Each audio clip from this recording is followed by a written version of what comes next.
you know, if, I want to ask you that technical question again because I quite like that.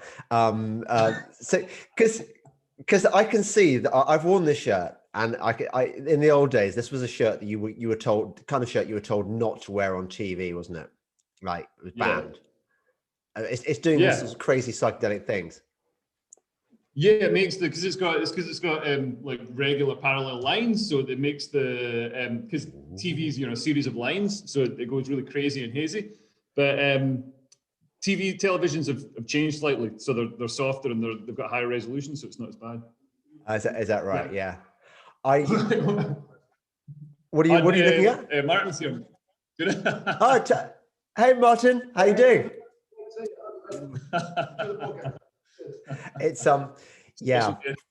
I'm famed for my really shit production values. I mean, actually, somebody's very kindly offered to buy me some kit, but I don't know whether I know what to do with it. I mean, I quite like one of those, the round lamp things, with the light all around and there's a hole in the middle. Oh yeah. Well, they're about 12 quid on Amazon, so treat yourself. Yeah, but I listen, Leo, I would only want a really good one. Do you know, it's like, if you're going to get a bit of kit, you want high end, don't you? Even if you can't use it. Oh yeah. Especially if somebody else is paying, then what I mean? I mean, it is one of the great pleasures of this job. I do get the I get the love. I may not have that many fans, but the ones I've got, it's great. I mean, really, it's probably like being a comedy star. Oh, by the way, I better start the podcast officially, formally. Welcome to the Delingpod with me, James Delingpole. And I know I always say about how excited I am about this week's special guest, and I'm really not. No, actually, I am. It's Leo Kearse. Welcome to the show, Leo. You're a comedian. Hello, James. Well, imagine how thrilled I am to be here. I would imagine that's totally sincere and from the bottom of your heart. I've just been watching your set on environmentalism, which made me love you even more than I did before, because I too care about turtles with single-use plastic up their nostrils. It was good, that. Yeah, that was a clip that went, and it's funny, like people say, oh, right-wing comedy doesn't work, it punches down, and it's like, no, it totally works. I did 3 shows last night in London, and in front of not at the Tory conference, in front of young millennial metrosexual young woke people, and they loved it. They love having all the woke stuff ripped the piss out of. Did you do environmentalism? I didn't do that. I was doing new material, so I did stuff about politics and sport, comedians getting cancelled. What else did I talk about? Oh yeah, and I talked about the NHS. I'm in favour of private medical care. Did you? This would have been maybe too topical and too edgy, but did you do in those really crap footballers who missed their penalties? Because that would have been quite sensitive, wouldn't it? I mean, they're quite on the edge. Yeah. I mean, I was talking more about. I don't want to touch that as a topic after Andrew Lawrence got completely cancelled. Like, it's just his entire tour, his agent, everything. He's like, and I've got people trying to cancel me. There's a comedian. There's a few comedians, but there's one who's respected. Most of them are open mics, but there's one who's respected, who's like, he's described me as a far right demagogue, and also said right-wing comedians should all be cancelled.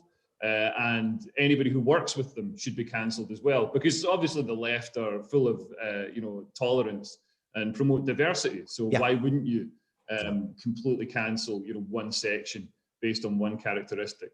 Yeah, well, I'm puzzled by this use of far right. I mean, I'm frequently called far right, and I don't even know what it means. I mean, I think it just means a person that you disagree with politically. I mean, so if you're a left wing activist or comedian or whatever, everyone who's not like you is far right. Absolutely. No, absolutely. I mean, I started off in the 90s when I became sort of politically and socially aware.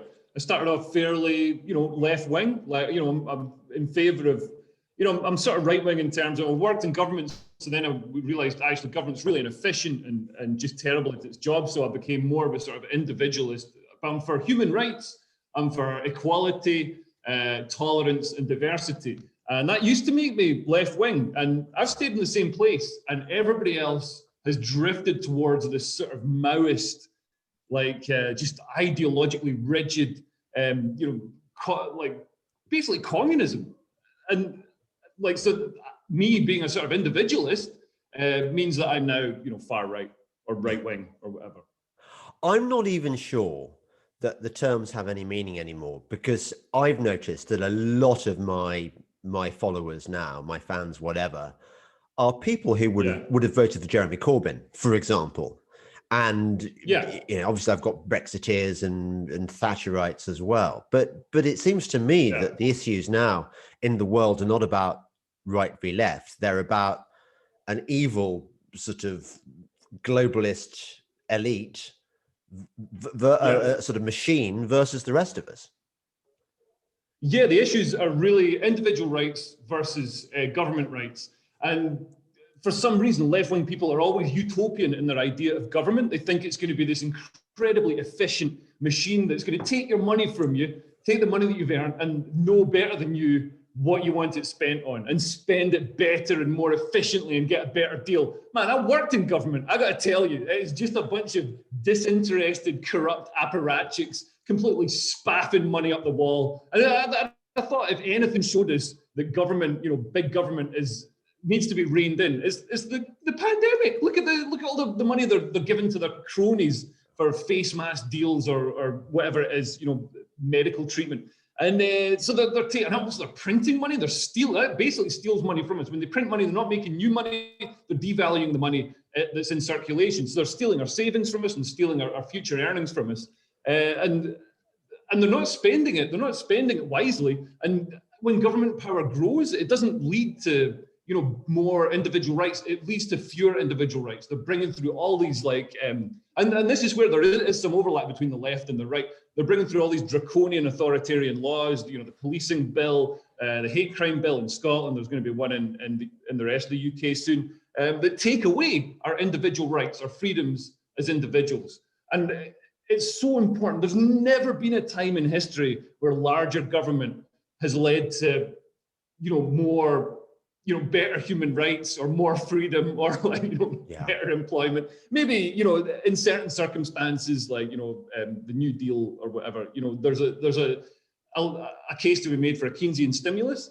But I think most of the time, there's a huge case to be made for just backing off and leaving people alone and letting them do what they want to do, as long as they're not hurting anybody else. Do you know, apart from your bit at the end, the dodgy bit at the end about the case to be made for a Keynesian stimulus, what you've basically given us is a kind of 2-minute version of Hayek's Road to Serfdom, because that's basically what he says in it. And it's interesting. He even makes the point you made about the left and the right, that Hayek is absolutely clear. And after all, he saw the Nazis, at first hand. He makes it clear that the Nazis and the communists were pretty much the same thing. That he calls it collectivism, which is what it is. It's it's totalitarianism. It's collectivism. It doesn't matter whether they're wearing a red label or a blue label. They're still really, really bad. But it amazes me, given all the misery that we've got, given all we've been through in the last 18 months or so, that you get this stuff, you can see it fairly clearly. And yet I was looking at my Twitter the other day and I saw something really, really upsetting. And I think you may have seen it too.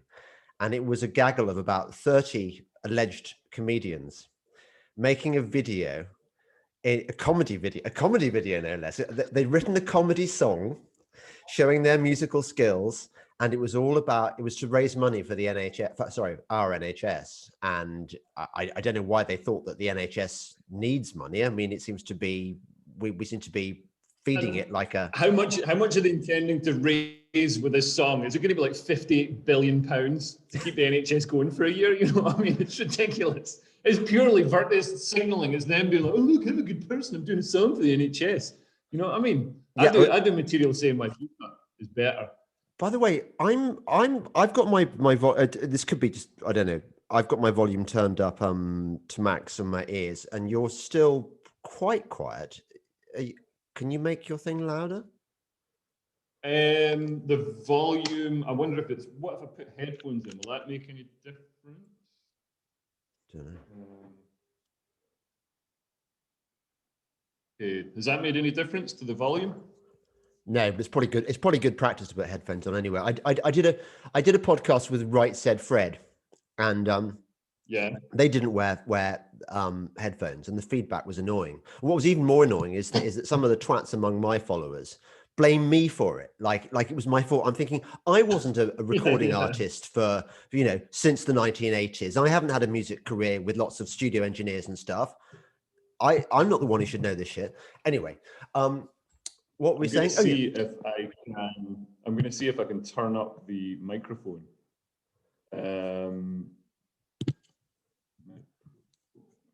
Set. There we go. Voice speed.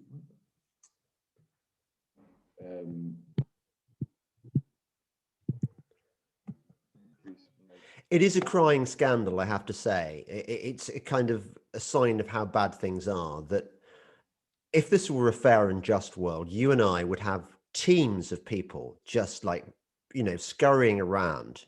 We'd have so much money.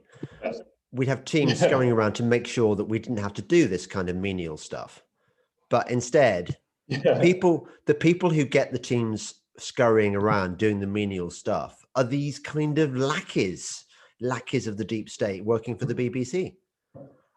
Yeah.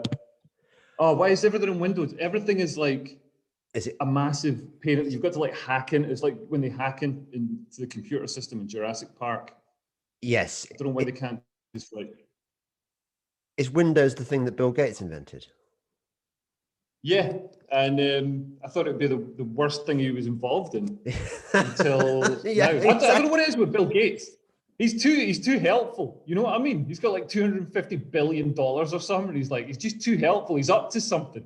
I just don't trust it. You know what I mean? No man is that helpful unless they're trying to fuck someone. Well, exactly. And it turns out that's what he was trying to do. And that's why his wife left him. Yeah. But I think, I don't know, if I had that much money, I prefer my billionaires to just be, extravagant playboys and spend it on like cocaine and exotic transsexual hookers.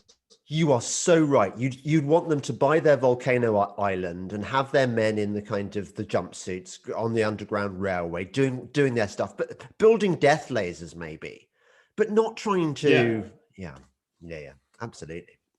I'm sensing a bit of hurt within you, Leo. I'm suspecting that maybe you're a bit miffed that they didn't ask you to be in that comedy video, or maybe they did. No, I've been, I guess 50% excommunicated, exiled from comedy. So I mean, there's a comedian just recently saying, saying nobody should work with me, and nobody's like saying what do you mean, you bigot? Why are you like discriminating against right-wing comedians? Everybody's like, no, this is right. Comedy's very strange.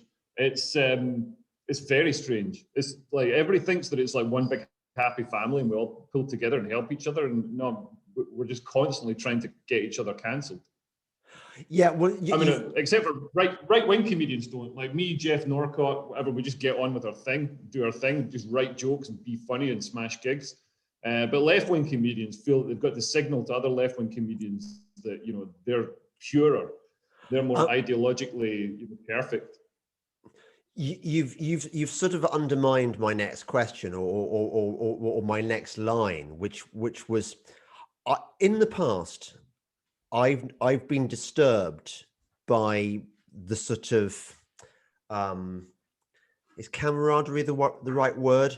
There's been a reluctance on the part of comedians I've met to slag off other comedians. It's kind of like you're because there's only it's an incestuous you came to the scene. right person.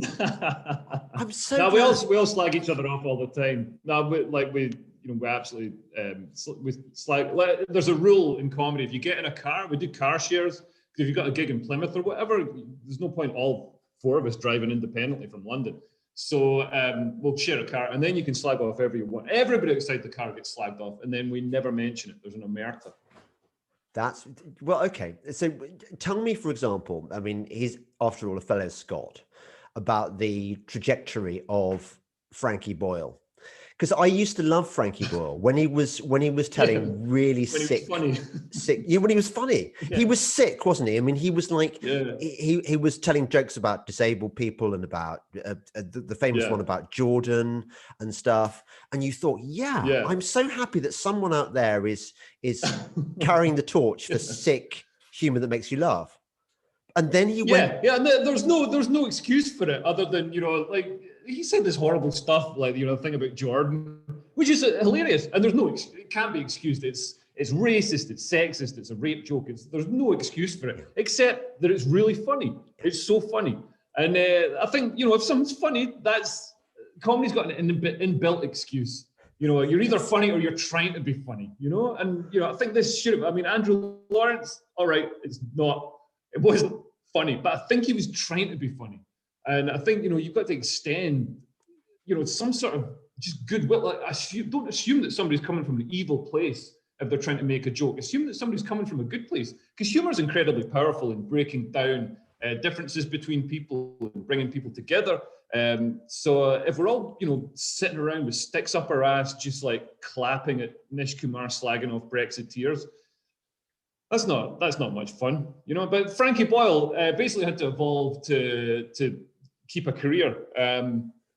So he's now sort of becoming. I mean, I still think he's quite funny on his show. I mean, he's just such an efficient, brilliant writer and deliverer of jokes, and just so bitingly, acerbically, nastily funny. And now he's got his Frankie Boyle's New World Order, and he fills it with all the woke people. So they're not very funny. Some of them are funny, but they're not very funny. Most of them aren't very funny. And he's just had to do it to sort of stay employed and stay on TV. Nobody's going to hire, a right-wing, comedian. Nobody's going to hire a nasty comedian who's doing nasty jokes. I mean, they should, because nobody's watching the woke comedy. Like, some of the stuff they bring out, like there's a new show called Yesterday, Today, and the Day Before That, or something like that, and it's all women. A couple of them are really funny. Like Maisie Adams is on it, and she's great, which sort of shows up how bad the other ones are. But it's a terrible viewing figures. I had like 10,000 viewers for a debut episode, and this is on Comedy Central. You know what I mean? So I think that the comedy industry has been flipped by the internet. It used to be that you'd write material, you do it in the clubs, you take a show to Edinburgh and get spotted there, and get on TV or get on Radio 4. And that route, I mean, it's still available to some people if you're, if you don't look like me. But like for most people now, you're making a living through YouTube, and you're getting big, and you're building your own audience, your own fan base through YouTube, Instagram, all the social medias like TikTok. And that's how you're building a following. And then you're cutting out all this industry, all these gatekeepers are gone. And all this sort of, I guess, quality control, but also ideology control is gone as well. But what you've described there sounds like a good thing, but is that what you're saying, that it is a good thing? Oh, it's brilliant. Yeah. Yes, I do YouTube videos, and I got stopped by a policeman yesterday who said he loved my videos. That's cool. It's great. It's great. You've got like this direct relate. The only problem with it is I'm a comedian because, I used to do other jobs. I worked in national security and government and stuff, but I'm sort of naturally lazy and disorganized. So comedy's great because you get to the show is the deadline. You've got to get to the show, do the show. If I'm making videos, it's very hard to sort of give myself deadlines to get a video out and knuckle down and actually do it. Oh, and also having to work with camera people and directors, that they always want one more take, don't they? It's really tiresome. Whereas you go and do your gig, and it's over when it's over. You don't have to do another set afterwards. Yeah. I mean, I just film my videos myself. Like my girl, well, we've broken up now, but my girlfriend would hold the camera, and I've got a gimbal and stuff. But yeah, because I mean, live comedy is becoming. Some promoters are really open. The good ones are really open and just fair and tolerant, and just want people on who are funny. But there's a lot of ideology in comedy. A lot of left-wing people who think that right-wing people should be denied representation and denied a voice. And in Scotland, I mean, it's getting harder for me to gig in Scotland because obviously I've criticised the SNP, the Scottish government, and the SNP directly own the main comedy clubs in Scotland. It's mad. Really? It's like North Korea or something. Yeah. Tommy Shepherd's an SNP politician owns the Stand comedy clubs in Scotland, and it blows my mind. So then, like, loads of Scottish comedians hate me because, like, I've spoken out against the government, and it's like, man, governments are supposed to speak to power. They're supposed to speak truth to power and criticize power. And also, comedians don't seem to understand that, like, when somebody's criticizing woke culture, when somebody's criticizing this sort of, the left-wing mob on Twitter who control what we're allowed to consume and who's allowed to work and who's allowed to feed their families, like, we're speaking, they've got the cultural power.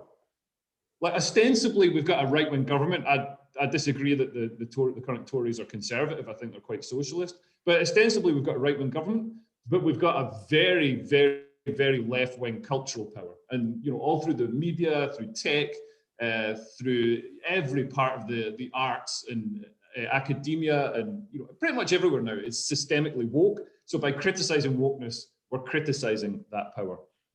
Yeah.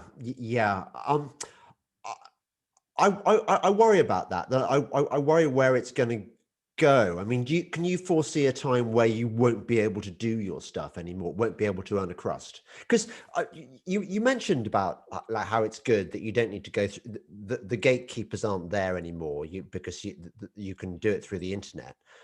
But actually, yeah. The gatekeepers are now the internet. I mean, YouTube is very censorious. I can't put a lot of my stuff up on YouTube. Instagram is well, they're all owned by the same people now. That's the problem.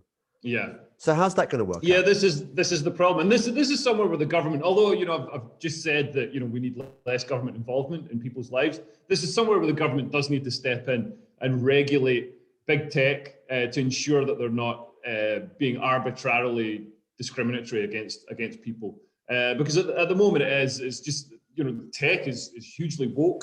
So I know that at some point I'm going to do something that contravenes the Facebook guidelines or Instagram guidelines, YouTube guidelines, and it might be something that's perfectly reasonable, or something that would be a perfectly reasonable opinion a few years ago. Look at J.K. Rowling's opinions. A few years ago they were very woke. They were pro women's rights, safe spaces for women. But now, with now that we're allowing women like me into safe spaces for women, it's becoming. I'm a woman. I identify as a woman. My pronouns are she and her. So, and them.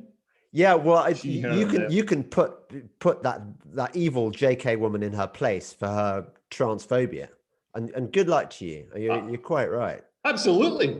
Yeah. I mean, I don't like J.K. Rowling. This is the thing. I mean, I'm not sticking up for feminists at all because they've ruined darts. We can't have the walk-on girls at darts. Yeah. Can't have the walk-on girls at Formula One. And it's like, how many feminists were watching the darts? Why have they got the mess with the darts? That's not their stuff. You know what I mean? If there's walk-on girls at I don't know, whatever, a cat food factory or whatever the fuck feminists are into, then it's affecting them. Yes. But darts is just fat guys in the Midlands watching it. You know what I mean? So just let them have their walk-on girls. Why deny employment opportunities to single mums in the Midlands? Just I don't know why.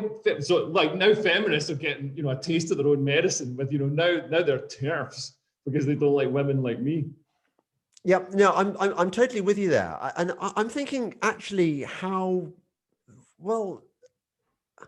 miserable it is. All those girls who probably didn't have much between their ears, but were nice looking, and they wanted to get a holiday job or whatever, and they'd go to they'd go and drape themselves over the racing cars at Formula One, And the men were happy. I mean, it's only men who go to F1. I mean, it's bloody boring, isn't it? Have you been to a it's Grand terrible Prix? now. You might as well put beads on a bit of string and just tilt it. You know what I mean? There's no crashes. Remember there used to be crashes and it was exciting. You'd see some like Brazilian guy, all right, you've got 45 million pounds, but now you're on fire. Now you're on fire. How are you going to deal with that? And like, it was exciting. And now there's none of that. They just drive around in their little fucking, it's so boring. You are so yeah, at right. least there's naked women. There was naked women at, the boxing. I think they still have it at the boxing. That's one place they haven't tainted. Funnily enough, I was talking about the boxing last night. I was doing new material and talking about Tyson Fury, because Tyson Fury got criticised for his views on like homosexuality and gender and women's rights and stuff. And everybody's like, oh, Tyson Fury's got these terrible opinions. And it's like, yeah, but like, you're a gender studies student criticising him. Tyson Fury's spent his whole life practicing, getting really good at punching people in the face. And he's brilliant at it. You know what I mean? The best in the world at punching people in the face. You're a gender studies student. You've been practicing your opinions. So obviously you've got the world's best opinions. Like, why are we not criticising these gender studies students for being shit at punching people in the face? It's, let the sports people be good at the sport and the opinion people be good at the opinions. Yeah, you're absolutely right. By the way, I feel that we didn't quite finish off the Frankie Boyle thing. I think this is surely the case with comedy, that if you can swallow your pride and swallow any sense of an obligation towards being funny or having any principles at all, then you can probably earn an order of magnitude more than an honest grafting comic like you, funny comic like you could. Is that fair to say that if you can break into the BBC, you get the golden ticket, you're made? Yeah. Oh, well, I mean, you're not. I mean, I do stuff in the BBC. Like just a couple of months ago, I was on a show in BBC Scotland, 6-part series. But you don't get much money for the BBC. It's not loads of money. Like I would, I'd get more from doing a run of shows, from doing a weekend at, Hot Water. They pay like something like £1,500 for a weekend. So some TV stuff is good, but like, it's not the pinnacle. It's not this, golden goose anymore. But isn't it the promo more? It's not the appearance fee. It's the promo. That's where the money is. Nobody's really watching it anymore. I mean, the first series of Live at the Apollo, like everybody on that series became a star. Right. Everybody just got such a boost because it was watched by millions of people. But now that they're not putting, people quite as good on, the viewing figures have dropped like 96%. Viewing figures for Live at the Apollo are down 96%. So people used to be worried about, if I do this material on TV, it's going to be, that's it, burnt. I can't do it in the clubs anymore because everybody's seen it on TV. Man, you could like do Live at the Apollo, walk down the street the next day. Nobody's going to know who you are. You can go to a comedy club, do all your material. Nobody's heard it. It's just Live at the Apollo. You get like a few grand or whatever, and you get to pretend you're famous. But the comedians are blowing up. Like Andrew Schultz. See you later, man. Comedians like Andrew Schultz, so he built a following on YouTube, and then Netflix and all the rest of it come to him and they're like, look, we're going to give you this big wad of cash because they want his follow. They want him to bring his viewers. Well, I suppose. I mean, TV is systemically woke as well, so they are also putting on a lot of woke comedy. But it's all dismal. So it's going to die out. It's going to die out in a few years. If they're putting on this woke comedy and everybody was like, wow, this is amazing. You know what I mean? This is great. And everybody's tuning in to watch it. And nobody is. They're all watching like Bill Burr, Dave Chappelle, Chris Rock. People are actually good at comedy. All these guys are like, anti-woke and, probably, classic liberals or libertarian type, people for individual rights, not collectivism. Yeah, I didn't realize that actually I was going to learn stuff from you when we were at the beginning. That is interesting. So, do you think comedy is dying on its feet? Club comedy is pretty healthy. There's some amazing clubs out there, like Top Secret Comedy in Covent Garden, best comedy club in the world. It's amazing, and they book a really diverse lineup. So they'll have they'll have all the left-wing comedians, obviously, really, really diverse, not just in terms of ethnicity and stuff, which, people always I seem to think of diversity in terms of ethnicity, but I think in comedy clubs it's important to have diversity of opinion and diversity of voice as well. So across, the class divide and across, the ideological divide as well. So yeah, Top Secret are amazing. They're doing really well. They're like, I was there last night, so I did a double header with my mate Danny before the main shows, and we had 184 in, just to see our two-hander, us trying out new material. And then the main shows, both of them, upstairs and downstairs, sold out, and I did spots on there. So it's great. I mean, it's like, and it's paying so many people's mortgages and bills. It's great to see. Hot Water in Liverpool again. I mean, I don't do that club very often. I'd love to do it more, but they're hugely successful, and they're really making the best of social media. Some of the older clubs aren't doing as well. The ones that haven't sort of kept up with the times, and you can see it when the booking gets a bit lazy, and you see some of them are trying to they're like, oh, we better they've just been booking the same bald 50-year-old guys for so long, so they're like, man, we better get some get some fresh blood in, but they don't get the good fresh blood. They get the ones that the agents are pushing. So but when you say move nobody wants times, to get lectured. What are the Times saying? Are the Times saying they want more kind of anti-woke or what? Yeah, they do. I mean, I think people want more diverse. I mean, I book nights, and I always want to get a diversity across gender and ethnicity. So that people in the audience feel represented. I run this show called Hating Live, which is really fun. Basically, the audience writes down what they hate, and it goes into a bucket, and then we pull it out, and the comedians have to say why they hate that thing. And it could be anything. You know what I mean? It could be absolutely anything. Could be Jeremy Corbyn, could be the mating rituals of duck-billed platypuses, could be vaccines, whatever. Anything can come out of I'd that like thing. that. And the comedians on the spot, oh, everybody, man. I think people love it. We just did it at Cambridge Comedy Festival. It's the most fun show. Yeah. I think even I could be funny doing that. I could be like, because the reason I couldn't do what you do, or rather wouldn't want to do what you do, I mean, never mind my absence of talent, whatever, is that I have died at public speaking events, and I found the experience so horrible that I never want to have that to happen to me as a matter of routine. Worst.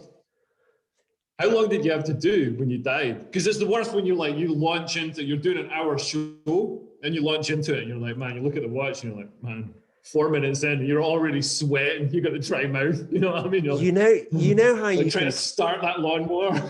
You know how you can tell pretty much within the first 30 seconds whether you're going to go down well, or whether it's not going to work and you're never going to claw it back. Yeah. And I think I knew within 30 seconds that, and it was an after dinner speaking event, and I sort of, well, you can't run away, you can't drop out, you can't say, oh yeah, this isn't working, because you want to get paid. Do you know what? I wasn't even paid for this. I was not even paid for this event, so it was a completely pointless thing. Oh my God! Yes, I don't know what I was thinking. Then we will book you for Hating Live. Yeah, quite. Because we know that you're free. What was I thinking, Leo? It was like, I don't know, because those things, honestly, after dinner speaking is normally very well paid because it's so difficult. It's so difficult. Those weird gigs, like charity gigs and sports gigs where you're talking to a room full of, a football club eating their dinners and stuff. Man, those gigs are so tough. Award ceremonies. I've done these things, man. I'll do it because it's money. You know what I mean? I'll do it for 500 quid, like some golf club in Essex. But man, you go up there, and the thing is, it's always booked by somebody who's seen you at the Comedy Store or at Top Secret or something, and they're like, this guy's going to be amazing. And then, but obviously, Top Secret is set up perfectly. It's just the perfect. All the chemical elements are there for comedy to happen. Everybody's there to see comedy. They've paid, they're invested, they're pointing the right way. I'm lit. I've got great sound. You know what I mean? There's intro music, everything's professional, everything's slick.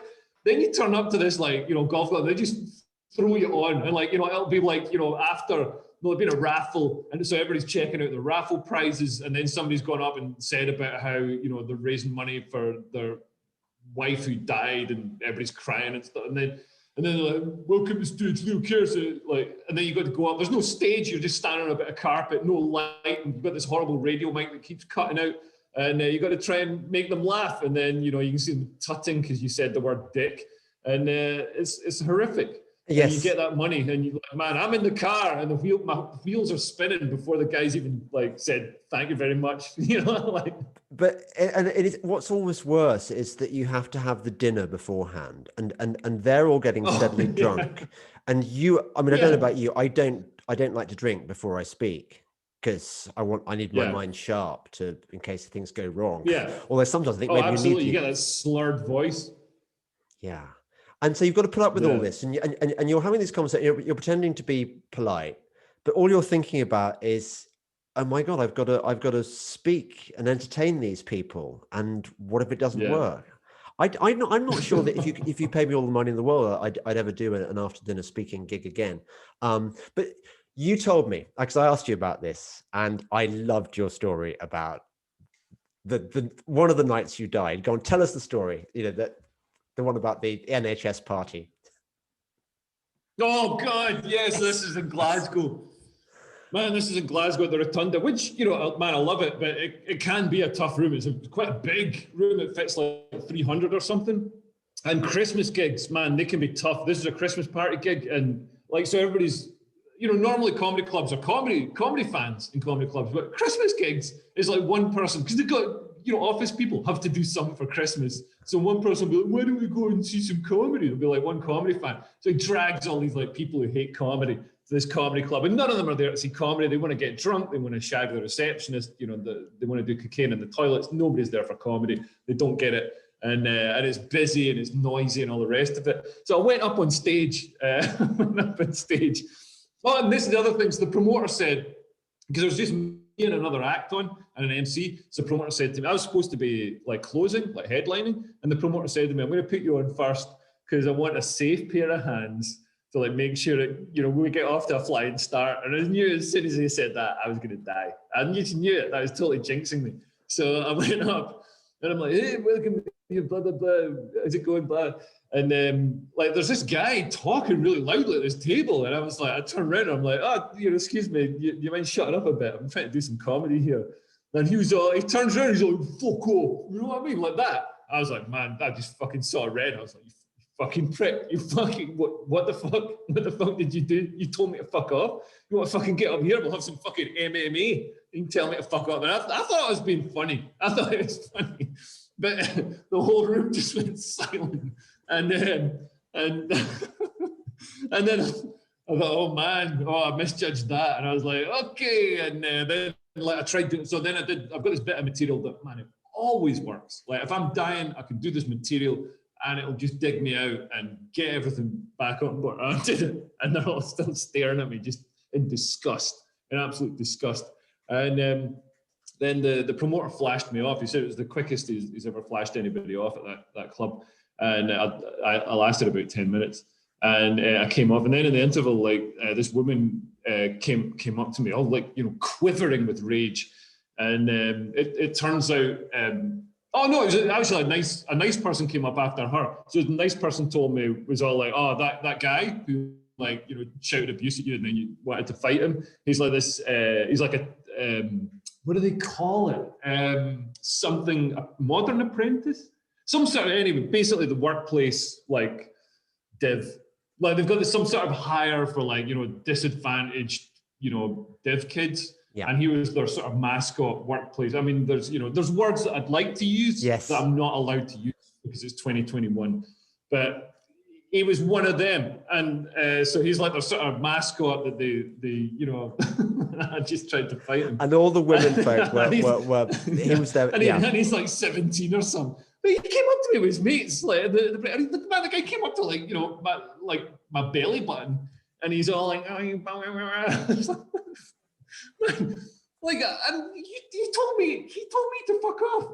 I'm like the comedian, like, dude, like, You know what I mean? I don't know, but like, yeah, gigs like that. Not like my safe pair of hands with shows like that. What you do is you just come out and you play over the top and they get on board. But yeah, somebody telling you to fuck off, like that's quite, it was hard for me to what's the material that you've got that's so funny that you always wins? How do you find such material? It won't sound so great, but it's about it lasts about 7 minutes. It's about buying a train ticket online.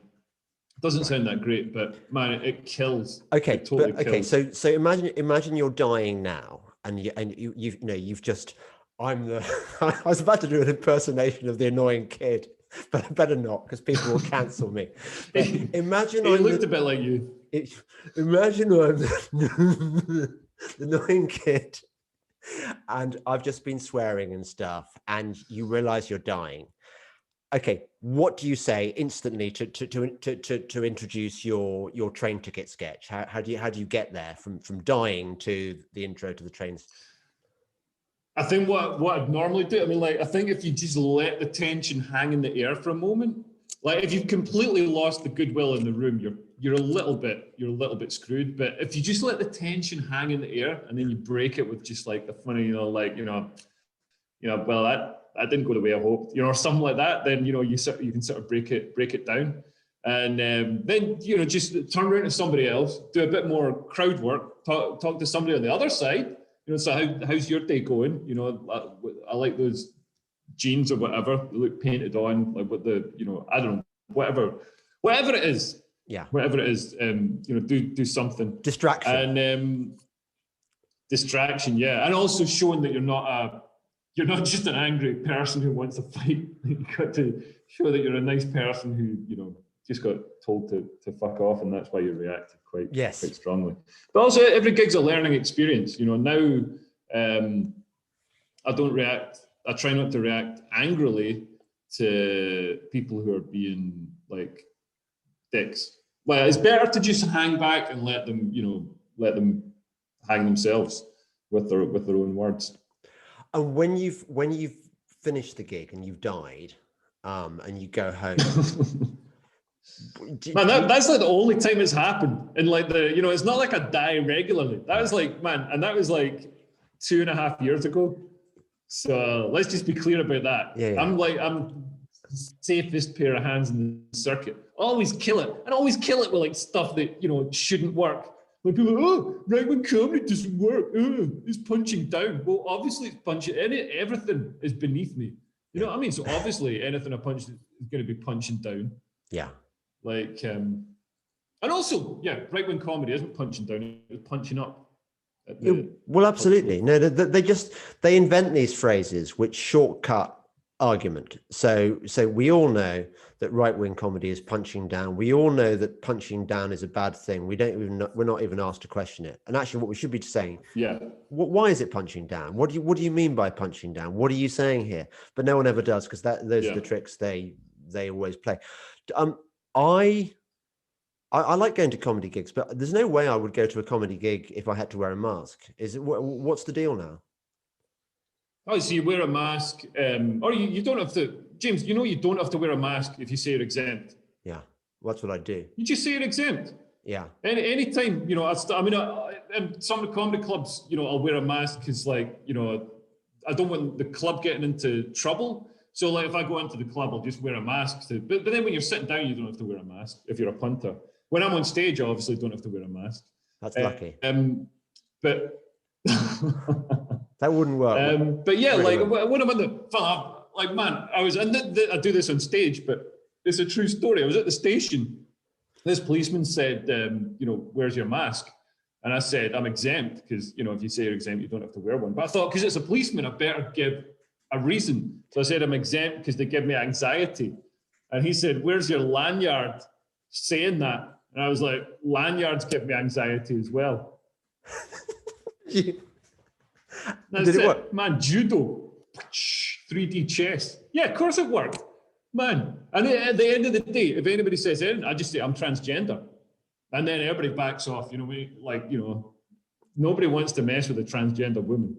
I have got, somebody contacted me once and told me about why they didn't wear a mask, and why it was really, really upsetting for them to wear a mask. And I was thinking, it's so horrible. It's to do with kind of being raped by a relative with a hand over their mouth when they were a kid. And I've been keeping that in reserve. You know, if anyone tries to, fucking hell, man.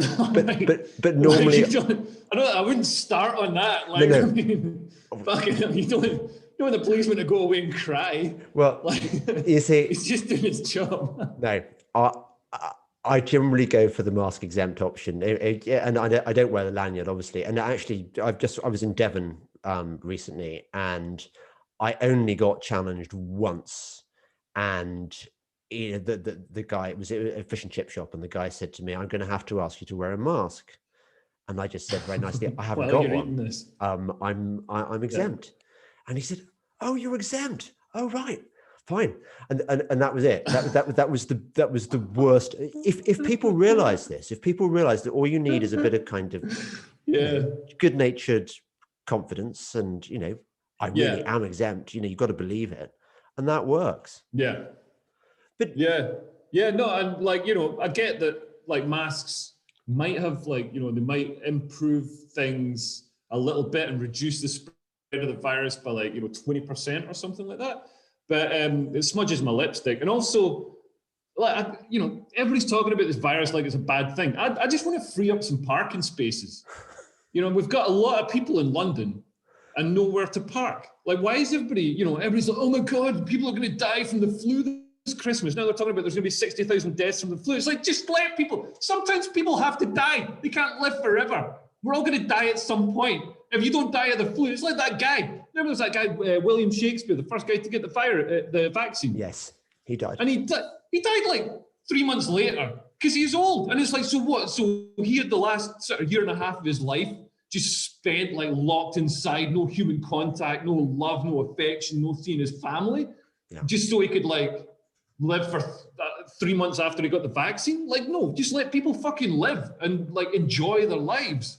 And also, man, this, because now everything's happening on social media. People are so toxic on social media. I was at Cambridge Comedy Festival at the weekend, and it was amazing seeing all the comedians in real life. Even the ones who mugged me off, you know, on social media, were all nice to my face and stuff. And it was so nice. People need that direct, because social media is like, it's like road rage. Everybody, you know, nobody realizes you wouldn't talk to somebody in real life like you talk to, like people talk to people on social media. Like Christian Riley wouldn't come up to me, you know, in a comedy club and be like, you know, you should be banned from comedy, you fucking asshole, you fucking right-wing cunt. Like, it just wouldn't happen. But he feels happy to say it on social media. So yeah, I think we need to get back to real life and real human communication and bonding and warmth and affection. I hate to sound like a bigot, but that's, you know, that's my right-wing ideals. Just, you know, I believe in human affection and warmth. No, I'm with you on that one.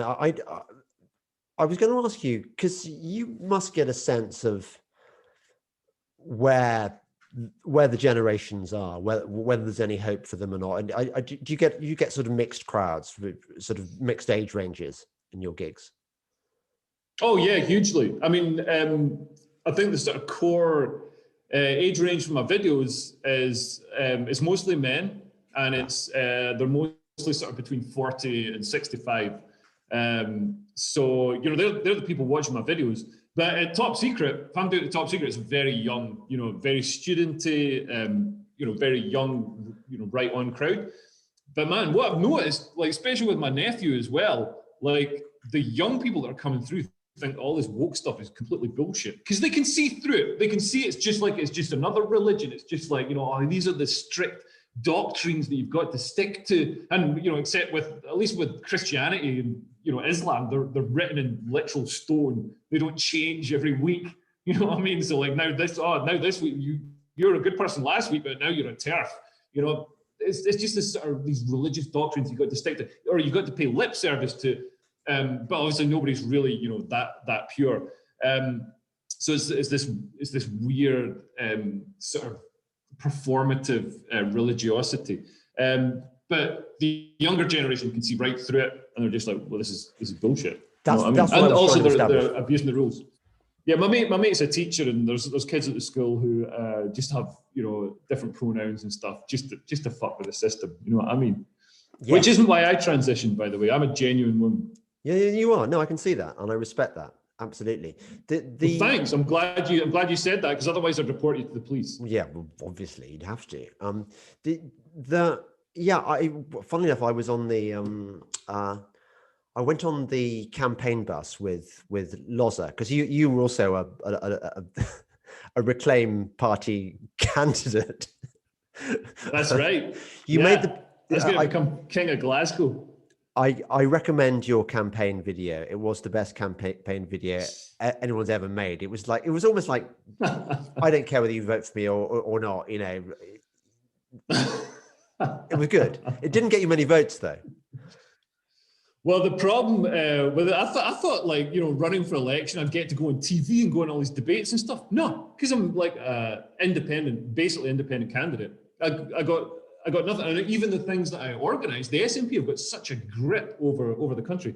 They got me deplatformed from a hustings, an independent hustings. They said, they realised me and Michelle Ballantyne from the Reform Party were going to speak at it. So they said, no political speakers, just the sort of scientists and doctors and stuff. What else? The BBC. I used to I had a monthly thing on the BBC. It was like 150 quid, and that got cancelled as soon as I ran for office.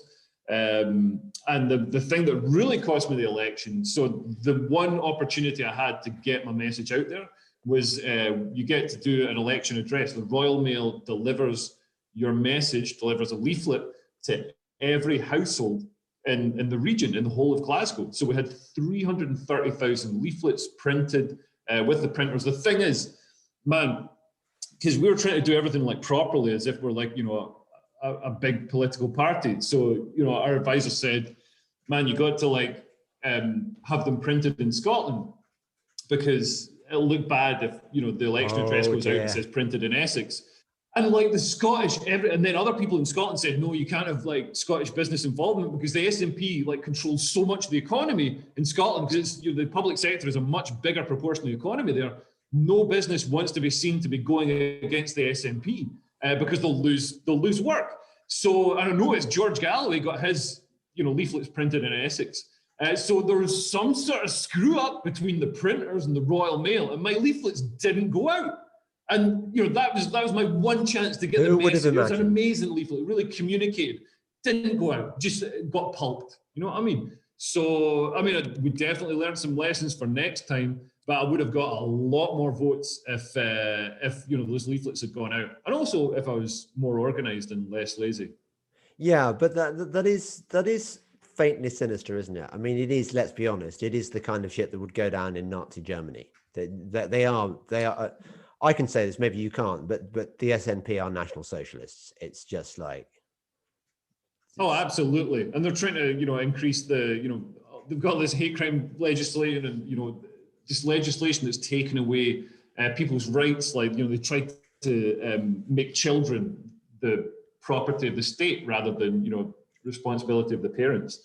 And all this stuff. And the mad thing is, I thought, okay, this hate crime legislation is coming through, but it's going to be a while before we see really horrific stuff happening. Just like last month, Marion Miller, I don't know if you heard about this, but Marion Miller, so she's a feminist, or TERF, gender critical feminist with two autistic sons, and she tweeted a picture of a suffragette ribbon. So it's on its side, it's got the ribbon and the bow, and somebody complained that was transphobic because it could be construed to be a noose. Even though it wasn't directed at anybody, it didn't really mention transgender people or anything. They said, oh, this could be inferred. I perceive this to be transphobic hate crime, saying we're going to. It's such a leap of the imagination. But she's been arrested and she's been charged. She's arrested, taken into custody. She's got two autistic kids.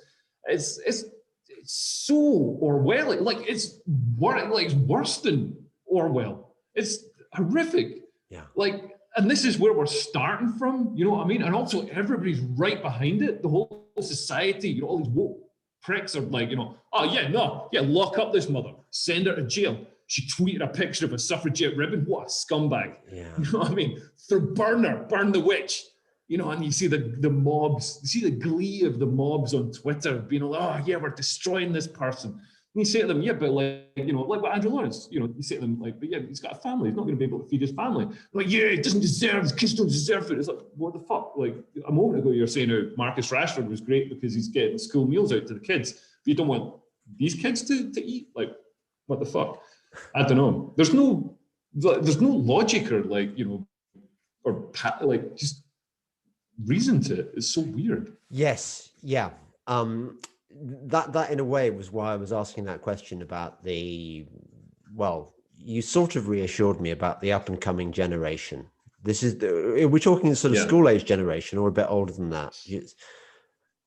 Yeah, I'm not saying I spend a lot of time hanging around playgrounds, but basically my nephew's like 12. Fuck, I hope he's 12. I mean, you can't get your nephew's age wrong. Oh, you can. But that's interesting. That age group. He sees right through the bullshit. My mate's a teacher, and he says the stuff in the curriculum is horrifying. You know what I mean? It's so politicized, and it's so, you know what I mean? They're really pushing this sort of transgender, non-binary agenda, like trying to make it the cool thing to be, instead of just saying, you know, yeah, fine, if you're trans, that's fine. If you're non-binary, that's fine. But if you're straight, that's fine. You know, it's all like, oh, celebrate, oh, you're special. You know what I mean? Yeah, don't be a disgusting cis person. That's like being white. You know what I mean? What are you? Like a Brexiteer? Oh, you're disgusting. No, you got to be transgender. That's the only acceptable thing now. You know what I mean? Yeah. So they're really pushing it. But he says the kids, you know, a lot of the kids see right through it because kids are always questioning authority. You know, I'm sure you did when you were a kid. I did when I was a kid, and you know, you sort of see through all this like performative religious bullshit. Because wokeism is a religion. It's just one without any sort of forgiveness or, you know, sort of doctrines that are set in stone. Yeah, well, yeah. I hope the story I was going to tell you about the Lawrence Fox bus. I think we were in Sutton, somewhere like that. One of the London suburbs, right. And these school kids came past, and there was this boy. I suppose he was about 16, and he had long hair, and he was wearing lipstick. And there was something about him. I thought, you're not transgender because you're confused about your sexual identity. You're just taking the piss. You're just pushing it. You know, like when I was at school, we'd get our ties and we'd rebel by getting our mums to narrow the ties for us. You know, so they look like sort of drain pipe ties or shoestring ties or whatever, rather than the fat 1970s ties that the school shop actually sold. Kids will always try and find ways of rebelling, but I hope that is it. I hope that there is a generation out there, because I'm not sensing much rebellion from, like, going back to that fish and chip shop. There were some noisy kind of kids, probably kind of public school kids, you know, and I was really shocked by how diligently and dutifully they were all wearing their masks, even outside. And I thought, you little tossers. The outside on the beach, man. Like, yeah, that's to say, I don't wear masks on the bus, but I wear one at the beach, in my car, and in the shower. You know what I mean? It's important to wear a mask. Yes, of course. People are just mad. I know this is a disease that kills, but it doesn't kill. It's like, it's only dangerous because it spreads so quickly. You know what I mean? And I get that, you know, we've got to reduce the spread, but it's not that dangerous. It's not like, I mean, we had AIDS. Well, we didn't have AIDS, but in the 80s, 90s, there was AIDS with 100% fatality rate. None of this like 0.1% fatality rate bullshit. Yeah, and like, we didn't have lockdown for AIDS. Where was the fucking AIDS lockdown? We were throwing members of the royal family into hospitals to shake hands with them. And this, like, you know, masking up and like staying in your living room for a year and a half. Yeah, there's a whole other AIDS rabbit hole we could go down. I mean, I won't do, but I was watching that what's he called, Doctor Who guy, writer, who did the series about AIDS people, Russell T Davies. I like his stuff. He's, you know, and he did this drama about a bunch of gay men in the 1980s, and about how they all, you know, half of them get AIDS and stuff, and the other half worry about getting AIDS.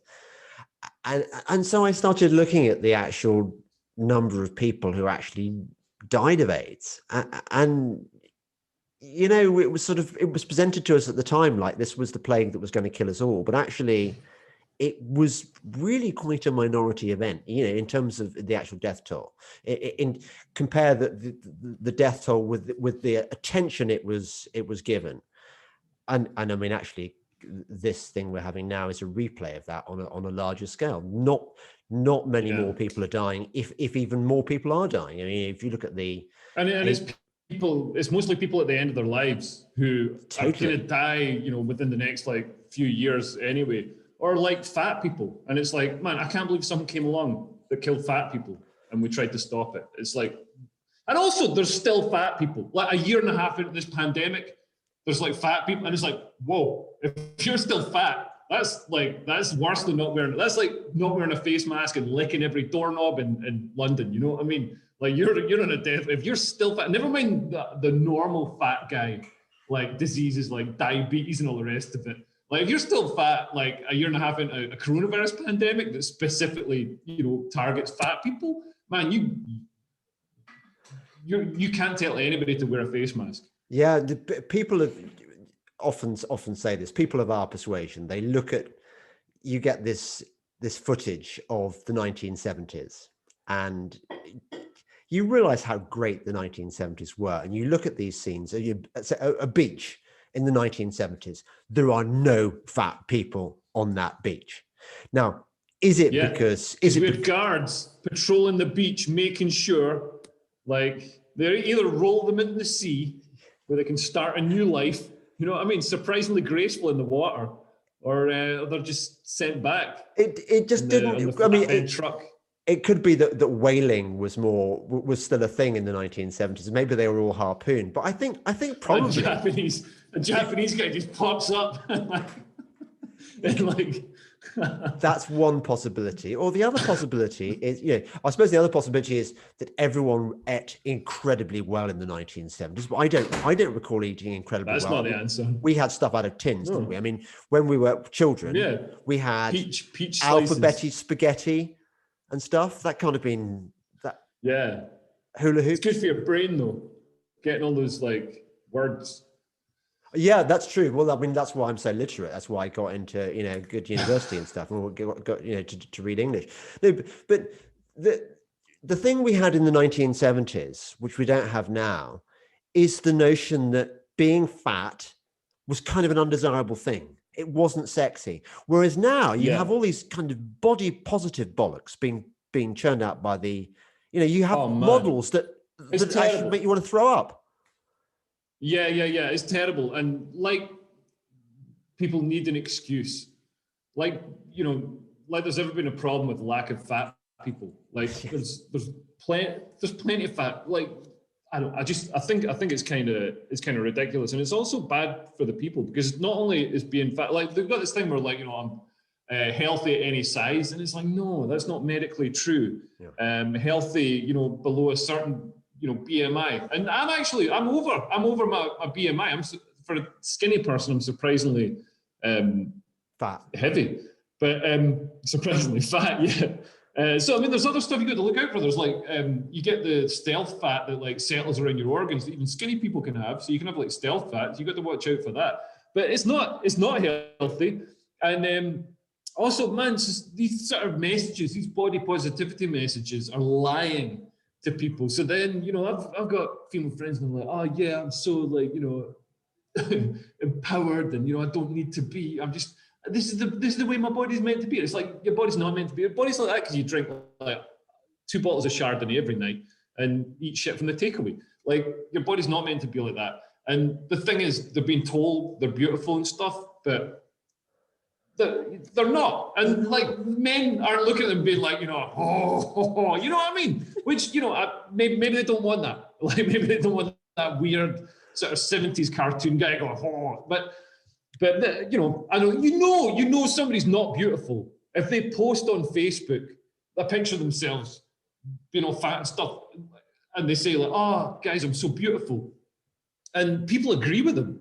Like, if you are genuinely beautiful and you post it on social media, guys, I'm beautiful, everybody will be like, the fucking size of the head in this prick. Yeah. Like, you know what I mean? Have some like shame. Yeah, But, totally. you know, instead, if you're not beautiful and you say you're beautiful, everybody says it's brave and stunning and you're wonderful and beautiful.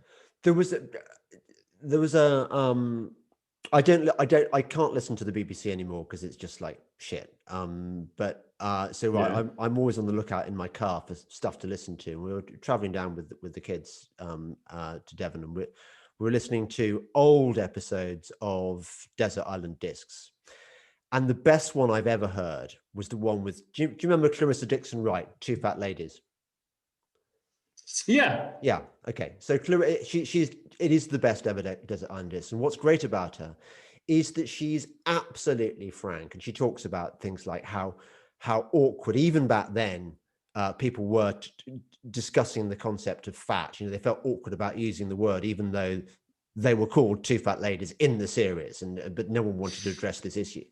But Clarissa she knew she was fat. I mean, the reason she was fat was because she poisoned herself she had tonic quinine poisoning. You know that?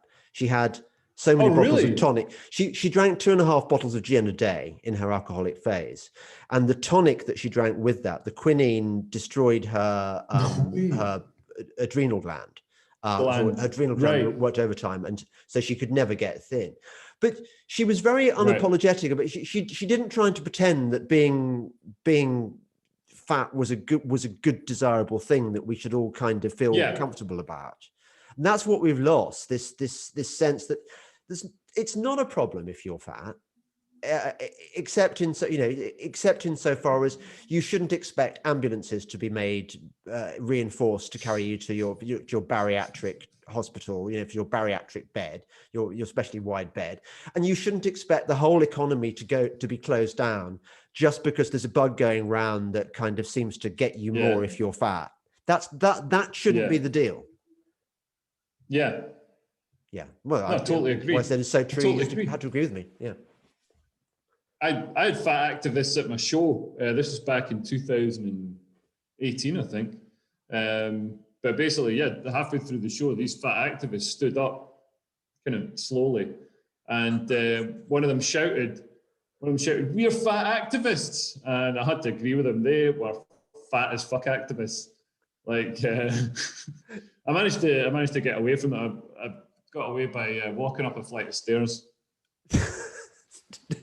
What did you do actually? Did you kind of? No, they did. They stood up and like the rules that they stood up.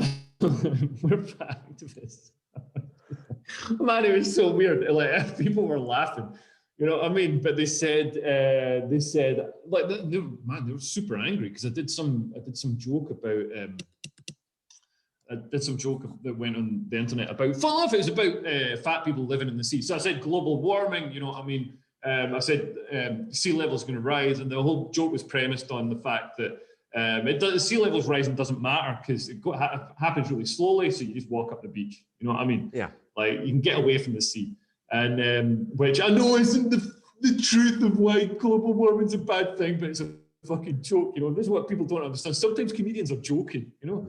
And I also said, so I said, the only people who would be caught by that is fat people because they're too lazy to walk up the beach, and so they can go live in the sea. So and eat a seafood diet, and it's remarkably slim, and they can rejoin us on land afterwards. And like the bit is funnier than that, but yeah. So these people really got the hump about it because you know the whole bit they said was laced with white privilege, patriarchalism, heteronormativity, and something else that is probably fatism. Great. I mean, body negativity fatism. Or something. Body negativity, body shaming. Body shaming, yeah, absolutely. It's very insensitive. I was gonna because I was watching that very set before we started this podcast, and I was part of me was thinking, how can I prod him into kind of delivering little kind of excerpts from that show, but I was thinking it's quite hard to do, isn't it? I mean, I like the bit where you're snorkeling in Bali, if you remember that, and your thoughts on plastic. Oh yes, there's all this plastic floating in the water. This is true, man. Like I don't know, I normally go to Bali like sort of twice a year. There's an island there. When things reopen, man, it's the best place in the world. You land at Denpasar Airport, then it's like half an hour in a taxi to the ferry port. like an hour and a half in the ferry. You're on this island called Nusa Penida, and it's insane. There's like manta rays, there's cliffs. It's just the most insane place. It's super cheap. So like, I go there on the way to and the way back from Australia when I'm doing the festivals. But yeah, I was there. I was snorkeling with manta rays, and there's so much plastic on the water.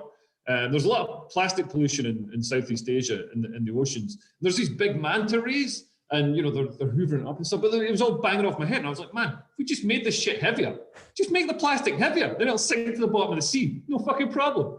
Like nobody gives it. Can't even see the bottom of the sea. I think people should watch your.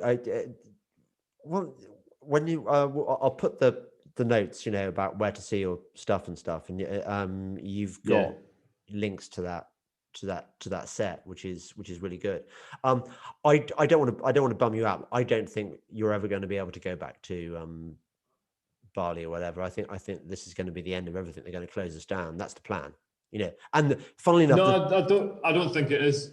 I don't think it is. I think it's gonna happen, and it might happen surprisingly quickly, because as long as deaths, so I think Britain and Israel are way out ahead of other countries in terms of vaccinations. So even though cases are rising, deaths aren't rising. It's going to become an endemic illness like flu that we just learn to live with. And if 60,000 people die from it every year, man, 60,000 people die from it. Like, people have got to die from something. You can't live forever. So we're going to get back to normal, and we're going to be able to fly places. And the thing that's going to change is, like, now there's a lot of stuff has moved to remote working. So flights might be sort of screwed. You're not going to get that sort of well-paid, that sort of lucrative business travel that subsidizes, people like me who fly in the scumbag seats. Yeah. But I still think it's going to come back. I love your optimism, and I hope that you're proved right, and that I'm not, because I would love to be totally wrong. Leo, it's been really, really good to have you on this, and I'm gonna put this out very soon, unedited, because I don't do edits. So please don't don't email me after. It's so tiresome.